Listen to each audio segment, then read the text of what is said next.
talk to about it. So you talk to your mother, you talk to your father, you talk to your colleague, you join a mastermind, and the whole time they're only getting this percentage of your vision. This percentage. And so then you talk to however you acknowledge God.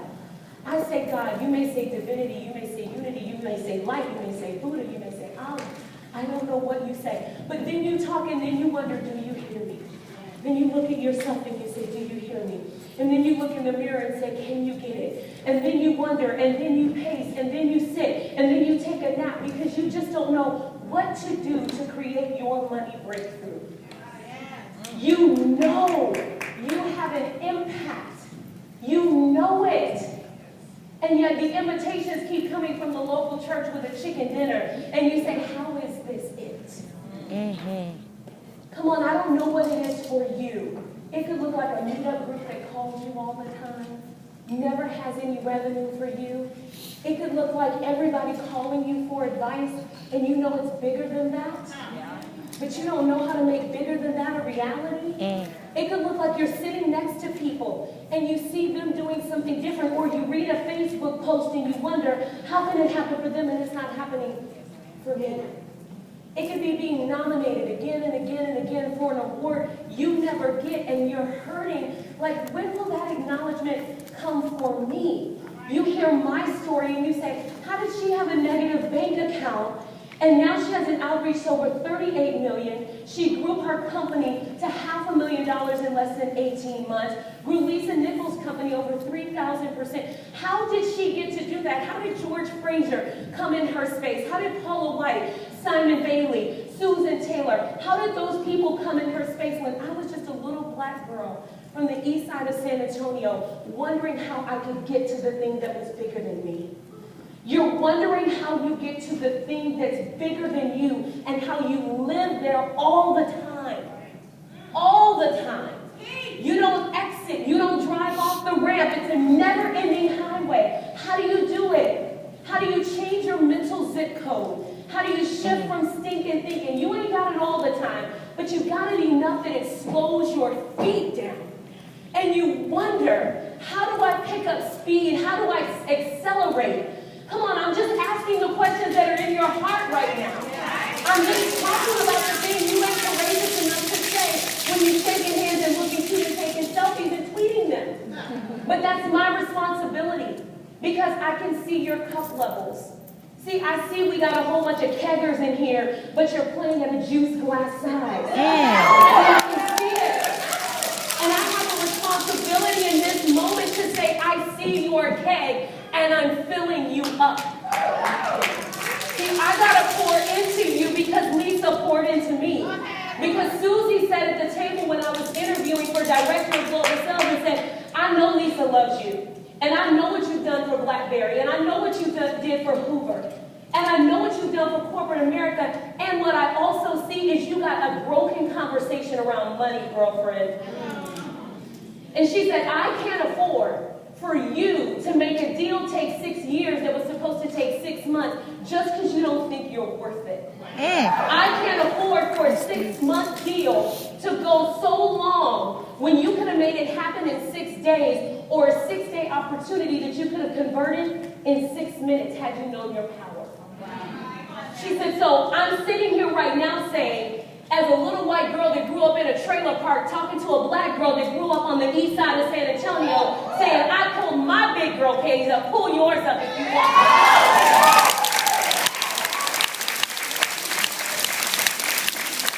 Now that was a conversation that wasn't on stage until this moment. That was in a room with just the 3 of us. And she said, I want to give you the opportunity, but I don't want it so bad that I'll tear my company down. So you guys, when I stand here, I want you to know that I'm talking to you out of my knower. I'm talking to you out of what I've lived. I'm talking to you out of sessions that I'll never be able to tell you everything that George told me in private, and everything that Lisa told me, and everything that Susie coached me on. When I look at my life, it's barely recognizable, and I want it for you. See, you don't have a negative bank account, maybe. Maybe you have plenty of money. Maybe that's not the breakdown for you. But you came in this room for an awakening. And so I came to be a part of that awakening and not leave you behind. Is that okay? Yes. So it's about the one thing I say that shifts the trajectory, Dr. Ray, right? That shifts the trajectory of your future. It's about your ability to perceive something different. And listen, you guys, I may not say it. It may just drop down because we're in a divine synchronicity, timing moment that you needed to hear it today. It was for you. Come on. It was for you. Feel the beat. You feel it? You feel it? It's yours. Right now, everything that you need to hear around your abundance, your prosperity, your mindset, your sales mentality, how do I do it? How do I make it? Allyson, I don't even have the courage right now to snap. It don't even feel good for me to snap. See, you don't understand. I'm going to be in my resistance because resistance works for me. It's comfortable for me. It's the thing I've been set in, and you ain't going to be the one to break me out of it. You know what? You can own that. And you know what I'm going to own? With the ones who are snapping with me? Your freedom. I own your freedom. Yes, yes? You need to borrow my faith? I got it. You need to borrow my joy? I got it. You need to borrow my love? I got it. You need to borrow my mind? I got it. This is it. You guys feel it? You feel it? You feel it? All right. So let's make it happen, you guys. Let's make it happen. Let's talk about what it means to be a strategist in your business and pick up all the money that's on the table. Now, this is a beginning conversation, and I want you to understand that I came to give you as much as I can in these 30 minutes that I have. I came with an assignment. So when we talk about what it means to make money, I'm not talking to you about what it means to just dabble in a little idea. I'm talking to the people who say, I want to dominate.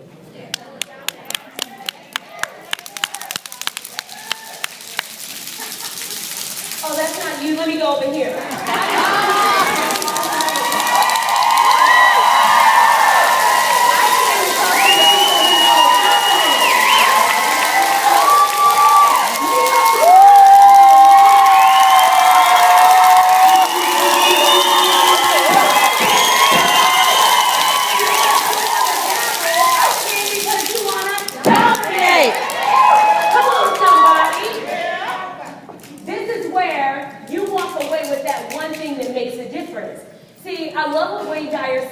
Abundance is not something we acquire. It's something we got to tune into. Why have you snap and start feeling it? Because you got to get on the wave of it. Because if you don't get on the wave, you can't hear it. You know, I'm one of those black girls that don't have really good rhythm. And so, you know, the music comes on and I start smiling so big I can't really keep it. You know, I get so excited about it. And my family looks at me and they're like, can you stop? And my sister says, just kind of bounce a little bit. How about you? And I go, okay. And she's like, you got it? I'm like, yeah. Every single time since I was a little girl. And let me tell you, growing up Baptist, that was always a problem, marching in.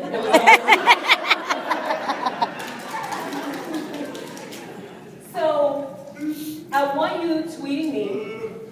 All right? I want you tweeting Speak Right 2014. Using hashtag Allyson Bird, using hashtag Accelerate Profits. I want you engaged.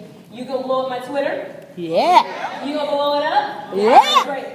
The way that I'm gonna teach you right now is just in money bonds. I'm just gonna give you 13, and they're gonna be laser. Remember, the conversation continues when? 7:30 on Sunday. 7:30 in the morning. Yes. On what day? Monday. Sunday morning. All right. Sunday. So the conversation continues there, and then some of you will say, Allyson, I need you to continue laser with me one-on-one. Well, I'm going to tell you, a lady named Lisa Nichols kind of buys a lot of my time. So to be 1,000% honest, I have just a couple of those opportunities. I'll talk about that very lightly. I am not saying that just because I want to create scarcity. I'm saying scarcity is real. So please know, as a person in sales, you got to always be 1,000% honest. If you're trying to manipulate your way to an end result, you will never be able to retain and grow that client. You just took away your scalability because it has to be rooted in truth. It has to be. It has to be in a place called honesty. All right? So for those of you that have said, I don't want to touch sales because my experience has been that it's slimy or it's dirty, well, just change your experience and start with you. Start with having a real conversation. So one of the things that I want to say is, when you look at money bomb number 1, be unreasonable about selling. And when you have to be unreasonable, what I mean by that, somebody tell me what unreasonable kind of represents to you. If you hear the word, what is it? Shout it out. Anyone. Radical. Ask for more. Ask for more. Aggressive. Outside the box. Persistent. Outside the box. Obnoxious. That's interesting. Understanding you're the solution. Preach, girl. Pushy. Creative. Non-negotiable. What is it? Unbending, whatever it takes. So it could be a myriad of all of those things. Okay? Now, you can define pushy. Somebody could say pushy, and that could be a really positive adjective for them. And somebody could say obnoxious, and that could be very positive for them.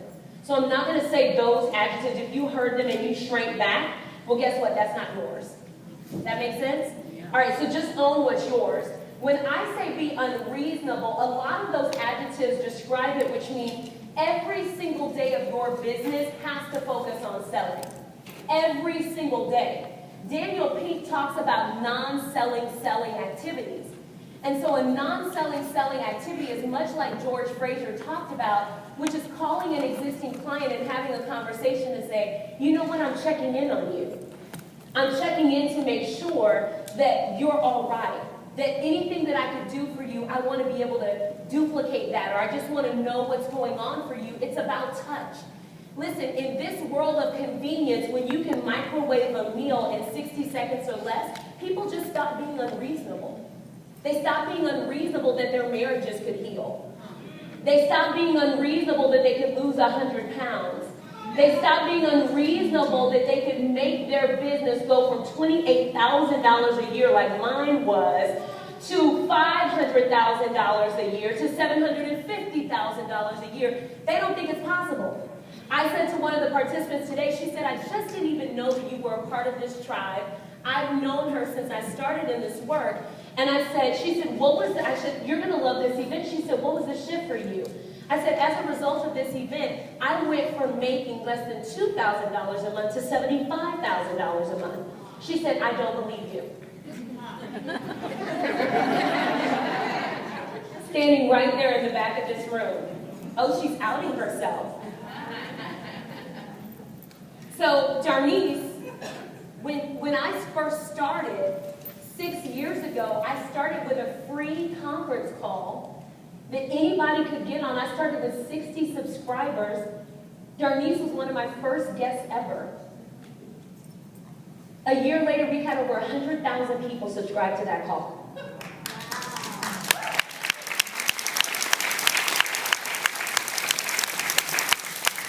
Darnice wrote me on Facebook and said, yeah, I heard about this event Lisa Nichols is doing. Are you connected? Maybe just a little bit. And then she came and today she told me, I don't believe you. I said, you want to know how I did it? I said, I created Sitting and Speak and Write, a $7,500 product. I created a sales force to help me do it in San Antonio, Texas. We sold 10 of those a month. I shared 18% of the revenue with the sales force.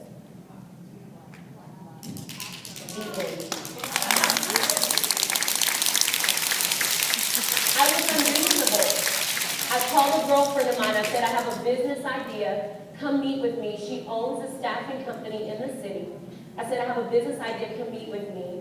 We met with barbecue sandwiches on our laps while we were getting pedicures. And I said, I need to borrow your sales force. Here's how much money I could put into your company monthly. Will you say yes? She said, how would I do it? I said, this is how you would do it. This is how much time it would take. I said, do you see any holes in it? She pointed out about 30 holes. We cleaned it up. Less than 90 days later, we were in motion. My business shifted like that. So for those of you who say, what does 810% look like? How can she shift that fast? And if you think, why, how did she not get over $1 million doing that? Because every month we didn't make our goal.